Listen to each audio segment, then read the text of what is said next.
Welcome to my SLV cyber Kannadiga YouTube channel. ಇವತ್ತು ನಾಡ್ ಕಚೇರಿಯಲ್ಲಿ ಯಾವುದೇ ರೀತಿ ಇನ್ಕಮ್ ಕ್ಯಾಸ್ಟ್ ಅಪ್ಲೈ ಮಾಡೋದನ್ನಂತ ಈ ವಿಡಿಯೋದಲ್ಲಿ ತೋರಿಸ್ಕೊಡ್ತಾ ಇದ್ದೀನಿ. ಮೊದಲನೇದಾಗಿ ನಾವು ಈ ರೀತಿ AJSK ನಾಡ್ ಕಚೇರಿ ವೆಬ್ಸೈಟ್ನ ಓಪನ್ ಮಾಡಬೇಕು. ಆದಾಗ ಅದರಲ್ಲಿ ಲಾಗಿನ್ ಅನ್ನೋ ಪೇಜ್ ಬರುತ್ತೆ. ಅದರಲ್ಲಿ ನಮ್ಮ ಮೊಬೈಲ್ ನಂಬರ್ನ ಹಾಕಿ ನೆಕ್ಸ್ಟ್ OTP ನಾವು ಸೆಂಡ್ ಮಾಡಬೇಕು. ಈಗ ನಾನು OTP ಸೆಂಡ್ ಮಾಡಿದ್ದೀನಿ. OTP ಮುಖಾಂತರ ಲಾಗಿನ್ ಮಾಡ್ತಾ ಇದ್ದೀನಿ ನೋಡಿ. ಈಗ ಈ OTP ಮುಖಾಂತರ ಲಾಗಿನ್ ಆದಮೇಲೆ ನಿಮಗೆ ಈ ರೀತಿಯಾದ ಇಂಟರ್ಫೇಸ್ ಓಪನ್ ಆಗುತ್ತೆ.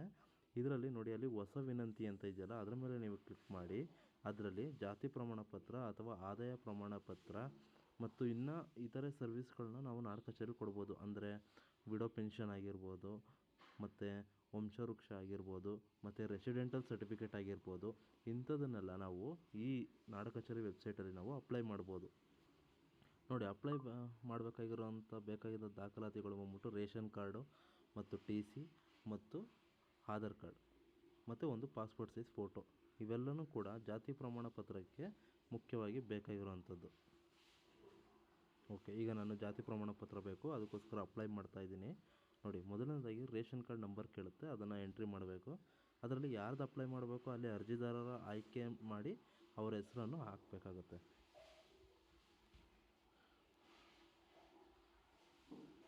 ಓಕೆ, ಮೊದಲನೇದಾಗಿ ನಾನು ಆಲ್ರೆಡಿ ಎಲ್ಲ ಡೀಟೇಲ್ಸ್ಗಳನ್ನು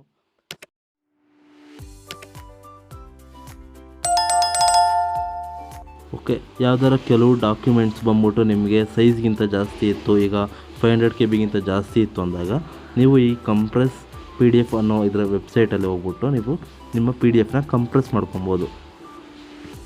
ಓಕೆ, ನಾನೀಗ ಕೆಲವು PDF ಬಂದ್ಬಿಟ್ಟು ಸ್ಕ್ಯಾನ್ ಡಾಕ್ಯುಮೆಂಟ್ಸ್ ಎಷ್ಟು ಇದೆಯೋ ಅದು ಲಿಮಿಟ್ಗಿಂತ ಜಾಸ್ತಿ ಇದೆ, ಅದರಿಂದ ನಾನು ಅದನ್ನು ಕಂಪ್ರೆಸ್ ಮಾಡ್ಕೋತಾ ಇದ್ದೀನಿ. ಓಕೆ ನೋಡಿ, ಈಗ ನನಗೆ ಇಲ್ಲಿ TC ಬಂದ್ಬಿಟ್ಟು ಸೈಜ್ ಜಾಸ್ತಿ ಇದೆ, ಅದರಿಂದ ನಾನು ಇದನ್ನು ಕಂಪ್ರೆಸ್ ಮಾಡ್ಕೋತಾ ಇದ್ದೀನಿ.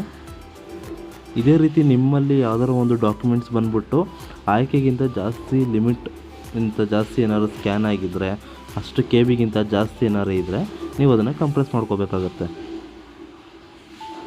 ಓಕೆ, ನಾನೀಗ ಲೋಡ್ ಅನ್ನೋದನ್ನು ಕೊಟ್ಟಿದ್ದೀನಿ, ಓಪನ್ ಆಗ್ತಾಯಿದೆ.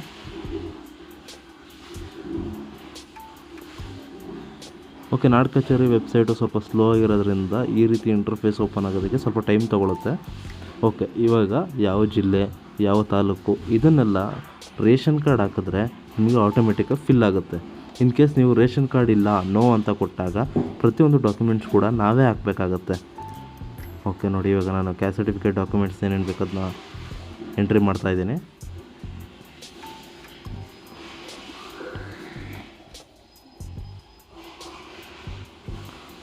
ಓಕೆ, ಪುನಃ ಲಾಗೌಟ್ ಆಗಿರುವಂಥ ಮುಖಾಂತರ ನಾನು ಇನ್ನೊಂದು ಸತಿ ರೇಷನ್ ಕಾರ್ಡ್ ನಂಬರ್ ಹಾಕಿ ಅವರ ಹೆಸರನ್ನು ಸೆಲೆಕ್ಟ್ ಮಾಡಿ ಹಾಕ್ತಾಯಿದ್ದೀನಿ.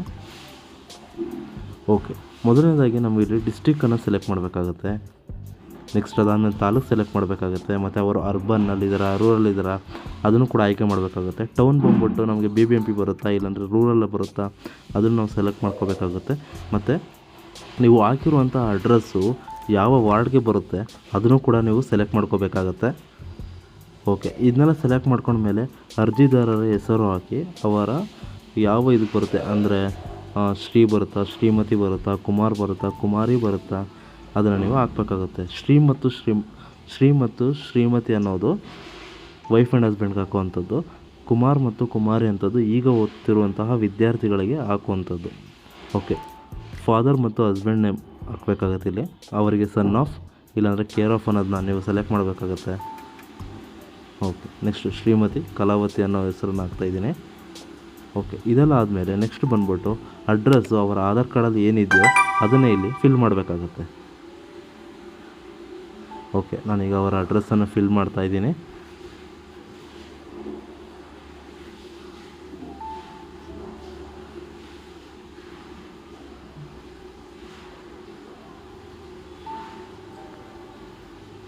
ಓಕೆ, ಅವರ ಪೂರ್ಣ ಅಡ್ರೆಸ್ಸು ಅಲ್ಲಿ 60 ಕ್ಯಾರೆಕ್ಟರ್ಸ್ಗಿಂತ ಒಳಗಿರಬೇಕು.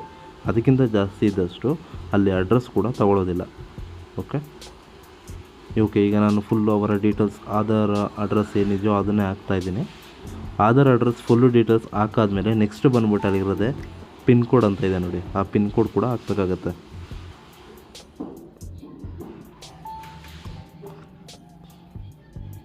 ಓಕೆ, ಪಿನ್ ಕೋಡ್ ಹಾಕಾದ್ಮೇಲೆ ನೆಕ್ಸ್ಟು ನಮ್ಮ ನಂಬರ್ ಮತ್ತು ಇಮೇಲ್ ID ಹಾಕಬೇಕಾಗುತ್ತೆ. ಓಕೆ, ನೆಕ್ಸ್ಟು ನಂಬರ್ ಮತ್ತು ಇಮೇಲ್ ಐ ಡಿ ಹಾಕಾದ್ಮೇಲೆ ನೆಕ್ಸ್ಟ್ ಬರುವಂಥದ್ದೇ ಸ್ಟೆಪ್ಪು 2, ಅಪ್ಲೋಡ್ ಡಾಕ್ಯುಮೆಂಟ್ಸ್. ನೋಡಿ, ಈ ರೀತಿಯಾಗಿ ನಾನು ಟಿ ಸಿ ಆಗಿರ್ಬೋದು, ಮತ್ತು ರೇಷನ್ ಕಾರ್ಡ್ ಆಗಿರ್ಬೋದು, ಮತ್ತು ಆಧಾರ್ ಕಾರ್ಡ್ ಆಗಿರ್ಬೋದು, ಅಡಿಷ್ನಲ್ ಆಗಿ ವೋಟರ್ ಐ ಡಿ ಆಗಿರ್ಬೋದು, ಪ್ರತಿಯೊಂದನ್ನು ಕೂಡ ನಾನು ಸ್ಕ್ಯಾನ್ ಮಾಡಿಕೊಂಡು ಅಪ್ಲೋಡ್ ಮಾಡ್ತಾಯಿದ್ದೀನಿ. ಮತ್ತು ನಿಮ್ಮ ಹತ್ರ ಹಳೆ ಕ್ಯಾಸ್ಟ್ ಇನ್ಕಮ್ ಸರ್ಟಿಫಿಕೇಟ್ ಇತ್ತು ಅಂದರೆ ಅದನ್ನು ಕೂಡ ನೀವು ಅಪ್ಲೋಡ್ ಮಾಡ್ಬೋದು. ಓಕೆ, ನನ್ನ ಹತ್ರ ಇರೋದ್ರಿಂದ ನಾನು ಪ್ರತಿಯೊಂದು ಡಾಕ್ಯುಮೆಂಟ್ಸ್ ಕೂಡ ಅಪ್ಲೋಡ್ ಮಾಡ್ತಾಯಿದ್ದೀನಿ. ಓಕೆ, ಮೊದಲನೇದಾಗಿ ನಾನು ಟಿ ಸಿ ಅಪ್ಲೋಡ್ ಮಾಡ್ತಾಯಿದ್ದೀನಿ. ಈ ರೀತಿಯಾದ ಕ್ಲಿಯರ್ ಡಾಕ್ಯುಮೆಂಟ್ಸ್ನ ನೀವು ಸ್ಕ್ಯಾನ್ ಮಾಡಿ ಅಪ್ಲೋಡ್ ಮಾಡಬೇಕಾಗುತ್ತೆ. ಯಾವುದೇ ರೀತಿ ಬ್ಲರ್ ಇರೋಂಗಿಲ್ಲ. ಬ್ಲರ್ ಇದ್ದರೂ ಅಪ್ಲಿಕೇಶನ್ ಏನಾಗುತ್ತೆ, ರಿಜೆಕ್ಟ್ ಆಗುತ್ತೆ. ಓಕೆ, ಅಪ್ಲೈ ಮಾಡಬೇಕಾಗಿದ್ದರೆ ನೀವು ಯಾವಾಗಲೂ ಕೂಡ ಸ್ಕ್ಯಾನ್ ಆಗಿರುವಂಥ ಡಾಕ್ಯುಮೆಂಟ್ನ ಇಲ್ಲಿ ಅಪ್ಲೋಡ್ ಮಾಡಬೇಕಾಗುತ್ತೆ.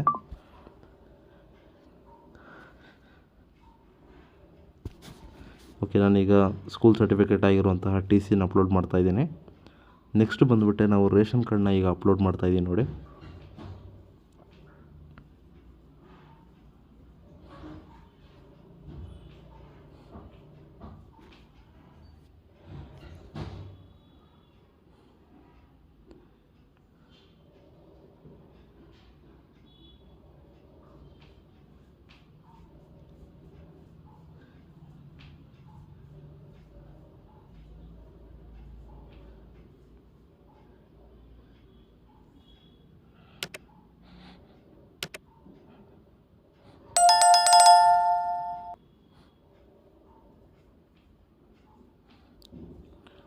ಓಕೆ, ನೆಕ್ಸ್ಟ್ ರೇಷನ್ ಕಾರ್ಡ್ ಆಯಿತು. ಈಗ ಎಪಿಕ್ ನಂಬರ್ ಅನ್ನೋದನ್ನು ನಾನು ಅಪ್ಲೋಡ್ ಮಾಡ್ತಾಯಿದ್ದೀನಿ. ಎಪಿಕ್ ಅಂದರೆ voter I D. Voter I ಡಿನ ಇವಾಗ ನಾನು ಸ್ಕ್ಯಾನ್ ಮಾಡಿಕೊಂಡು ಅದನ್ನು ಈಗ ಅಪ್ಲೋಡ್ ಮಾಡ್ತಾಯಿದ್ದೀನಿ. ನೋಡಿ,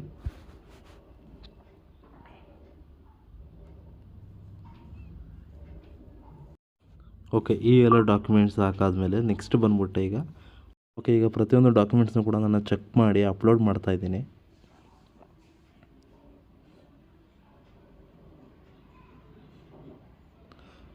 ಓಕೆ, ನೀವು ಯಾಕೆ ಅಂದರೆ ನಾವು ಫಸ್ಟ್ ಇವಾಗ ಏನು ಸ್ಕ್ಯಾನಿಂಗ್ ಮಾಡಿರ್ತೀವೋ ಆ ಡಾಕ್ಯುಮೆಂಟ್ಸ್ನ ನಾವು ಇನ್ನೊಂದು ಸಾರಿ ಕಂಪ್ರೆಸ್ ಮಾಡಿ ಅದನ್ನು ಅಪ್ಲೋಡ್ ಮಾಡ್ತಿರೋ ಮುಖಾಂತರ ಒಂದು ಸಾರಿ ನಾವು ಚೆಕ್ ಮಾಡಿ ಅಪ್ಲೋಡ್ ಮಾಡಬೇಕಾಗುತ್ತೆ.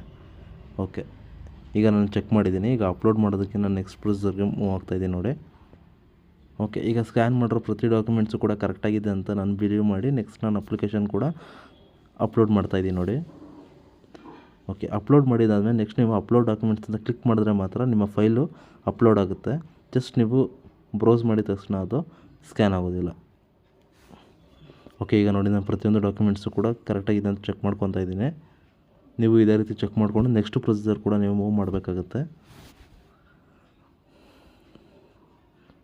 ಓಕೆ, ಇದು ವಿತಿನ್ ಟೈಮ್ ಕೂಡ ನೀವು ಅಪ್ಲೈ ಮಾಡಬೇಕಾಗುತ್ತೆ. ಯಾಕೆಂದರೆ ನೀವು ಟೈಮಿಂಗ್ಸನ್ನು ಜಾಸ್ತಿ ತೊಗೊಂಡ್ರಿ ಅಂದರೆ ಈ ರೀತಿ ಲಾಗೌಟ್ ಆಗಿ ನೀವು ತಿರ್ಗಾ ಫಸ್ಟಿಂದ ಅಪ್ಲೈ ಮಾಡಬೇಕಾಗುತ್ತೆ. ನಂತರ ಆಲ್ರೆಡಿ ಡಾಕ್ಯುಮೆಂಟ್ಸ್ ಎಲ್ಲ ಸ್ಕ್ಯಾನ್ ಆಗಿರೋದ್ರ ಮುಖಾಂತರ ನಾನು ಇನ್ನೊಂದು ಸರಿ ಈಗ ತಿರ್ಗಾ ಅಪ್ಲೈ ಮಾಡ್ತಾಯಿದ್ದೀನಿ. ಓಕೆ, ಈಗ ಪ್ರತಿ ಡಾಕ್ಯುಮೆಂಟ್ಸು ಕೂಡ ಇವಾಗ ನಾನು ಸ್ಕ್ಯಾನ್ ಮಾಡಿ ಅಪ್ಲೋಡ್ ಮಾಡ್ತಾಯಿದ್ದೀನಿ. ಓಕೆ, ಈಗ ನಾನು ತಿರ್ಗಾ ರೇಷನ್ ಕಾರ್ಡ್ ನಂಬರ್ ಹಾಕಿ ಮತ್ತು ಅವ್ರನ್ನ ನೇಮ್ನ ಸೆಲೆಕ್ಟ್ ಮಾಡಿ ತಿರ್ಗಾ ಅಪ್ಲೋಡ್ ಮಾಡ್ತಾಯಿದ್ದೀನಿ.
ಓಕೆ, ನೋಡಿ, ನಾವು ಮುಂಚೆ ಏನು ಡಾಕ್ಯುಮೆಂಟ್ಸ್ನ ಅಪ್ಲೋಡ್ ಮಾಡಿದ್ವಿ ಅದೆಲ್ಲ ಕರೆಕ್ಟಾಗಿದೆ ಅಂತ ಇನ್ನೊಂದ್ಸರಿ ನಾನು ಚೆಕ್ ಮಾಡಿ ಏನಾದ್ರು ಚೇಂಜಸ್ ಇರೋದನ್ನ ಚೇಂಜಸ್ ಮಾಡಿ ಇವಾಗ ತಿರ್ಗಾ ಫಾರ್ಮ್ನ ಫಿಲ್ ಮಾಡ್ತಾಯಿದ್ದೀನಿ.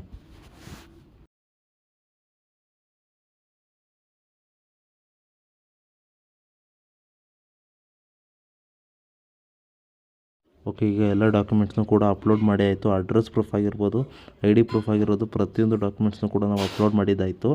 ಈಗ ಅಲ್ಲಿ ಒಂದು GST ನಂಬರ್ ಅನ್ನೋದು ನಮಗೆ ಶೋ ಆಗ್ತಿದೆ, ಅದೇ ನಮ್ಮ RD ನಂಬರ್ ಆಗಿರುತ್ತೆ. ಅದನ್ನು ನಾವು ಸ್ಕ್ಯಾನ್ ಮಾಡಿಕೊಂಡು ಕಾಪಿ ಮಾಡಿ ಆ ನಂಬರ್ ಇಟ್ಕೊಂಡು ನಾವು ಪೇ ಮಾಡಬೇಕಾಗುತ್ತೆ ನೆಕ್ಸ್ಟು. ಓಕೆ ನೋಡಿ, ಇದು ಬಂದ್ಬಿಟ್ಟು ಡಿಕ್ಲರೇಷನ್ ಫಾರ್ಮ್ ರೀತಿ ಒಂದು ಫಾರ್ಮ್ ಬರುತ್ತೆ. ಓಕೆ, ಈ ಫಾರ್ಮು ನಮಗೆ ಪುನಃ ಸಿಗೋದಿಲ್ಲ, ಅದಕ್ಕೋಸ್ಕರ ನಾನು ಈಗಲೇ ಸೇವ್ ಮಾಡ್ಕೊತಾ ಇದ್ದೀನಿ.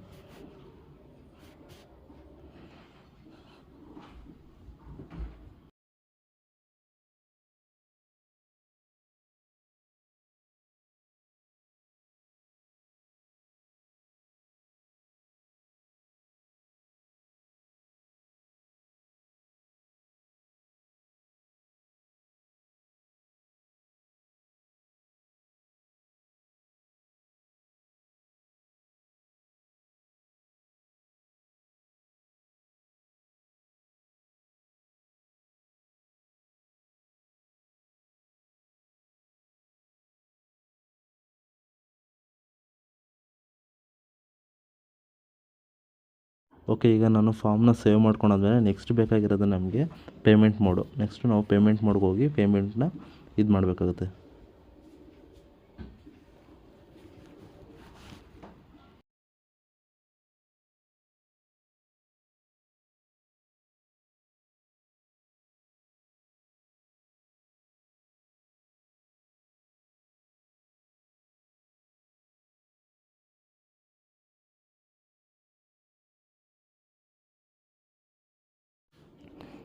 ಓಕೆ, ಈಗ ಅಲ್ಲಿ ಪೇಮೆಂಟ್ ಮೋಡ್ ಕೂಡ ಶೋ ಆಗ್ತಿದೆ. ನೆಕ್ಸ್ಟು ನಾವು ಮಾಡಬೇಕಾಗಿರೋಂಥದ್ದೇ ಪೇಮೆಂಟ್ ಮೋಡು. ಈ ಪೇಮೆಂಟ್ ಮೋಡಲ್ಲಿ ಮೇಲ್ಗಡೆ ನೋಡಿ ಒಂದು ಸೈನ್ ಅಂತ ತೋರಿಸ್ತಾ ಇದೆ. ಸೈನ್ ಮಾಡಿದಾದಮೇಲೆ ಕೂಡ ನಿಮಗೆ ಪೇಮೆಂಟ್ ಅನ್ನೋದು ಶೋ ಆಗುತ್ತೆ. ಅಲ್ಲಿವರೆಗೂ ನಿಮಗೆ ನೋ ರಿಸಲ್ಟ್ಸ್ ಫೌಂಡ್ ಅಂತಲೇ ಬರುತ್ತೆ.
ಓಕೆ ನೋಡಿ, ಈಗ ಸೈನ್ ಮಾಡಿದ್ದಾಯಿತು. ಸೈನ್ ಮಾಡಾದ್ಮೇಲೆ ನೆಕ್ಸ್ಟ್ ಈಗ ಪ್ರೊಸೀಡ್ ಟು ಪೇಮೆಂಟ್ ಅಂತ ಬರುತ್ತೆ.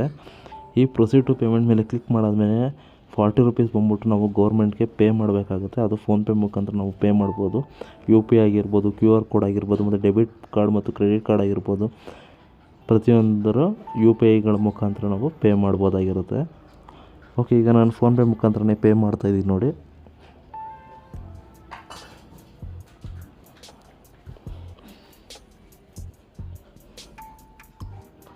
ಓಕೆ, ಈಗ ಫೋನ್ಪೇ ಮುಖಾಂತರ ಪೇ ಮಾಡೋಕ್ಕೆ ಹೋಗ್ತಾಯಿದ್ದೀನಿ. ಅಲ್ಲಿ ಲೋಡ್ ಅಂತ ಆಪ್ಷನ್ ತೋರಿಸ್ತಾ ಇದೆ.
ನಾವು ರಿಟರ್ನು ಪೇಮೆಂಟ್ ಮೋಡಿಗೆ ಬಂದಿದ್ದೀವಿ. ಈಗ ಪೇಮೆಂಟ್ ಮೋಡ್ ಲೋಡ್ ಆದಮೇಲೆ ನೆಕ್ಸ್ಟ್ ಬಂದ್ಬಿಟ್ಟು ಈ ರೀತಿಯಾದ UPI ಕೋಡ್ ಆಗಿರ್ಬೋದು ಮತ್ತು QR ಕೋಡ್ ಆಗಿರ್ಬೋದು ಶೋ ಆಗುತ್ತೆ. ನಾವು ಈ QR ಕೋಡ್ನ ಯೂಸ್ ಮಾಡಿಕೊಂಡು ಫೋನ್ಪೇ ಮಾಡ್ಬೋದು. ಇದೆಲ್ಲ ಫೋನ್ಪೇ ಮಾಡಾದ್ಮೇಲೆ ನೆಕ್ಸ್ಟ್ ಫೋನ್ಪೇ ಸಕ್ಸಸ್ಫುಲಿ ಅಂತ ಟ್ರಾನ್ಸಾಕ್ಷನ್ ಶೋ ಆಗುತ್ತೆ ನೋಡಿ.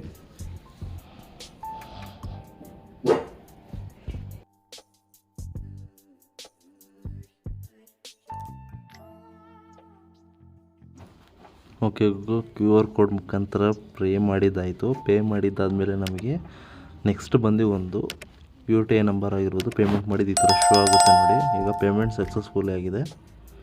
ನೆಕ್ಸ್ಟ್ ಮುಂದುವರಿಸಿ ಅಂತ ಕ್ಲಿಕ್ ಮಾಡಾದ್ಮೇಲೆ ನೆಕ್ಸ್ಟ್ ನಿಮಗೆ ಇನ್ನೊಂದು ಅಕ್ನಾಲೆಜ್ಮೆಂಟ್ ಕೂಡ ಸಿಗುತ್ತೆ. ಅದನ್ನು ನೀವು ಡೌನ್ಲೋಡ್ ಮಾಡ್ಕೋಬೇಕಾಗುತ್ತೆ.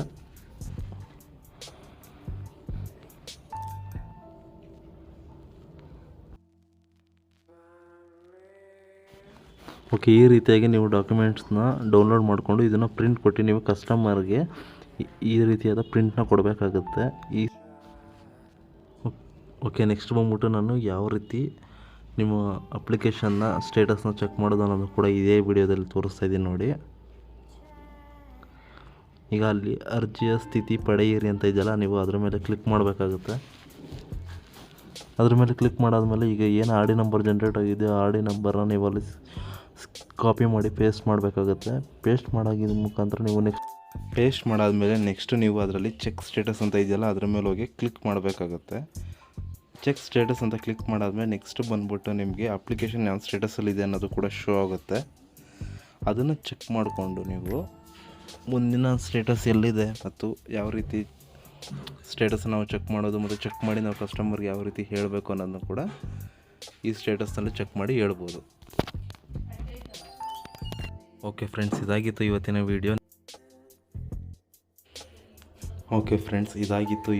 ವಿಡಿಯೋ. ಆದಷ್ಟು ಈ ವಿಡಿಯೋನ ಸಬ್ಸ್ಕ್ರೈಬ್ ಮಾಡಿ ಹಾಗೂ ಬೆಲ್ ಐಕನ್ನ ಕ್ಲಿಕ್ ಮಾಡಿ. Thank you.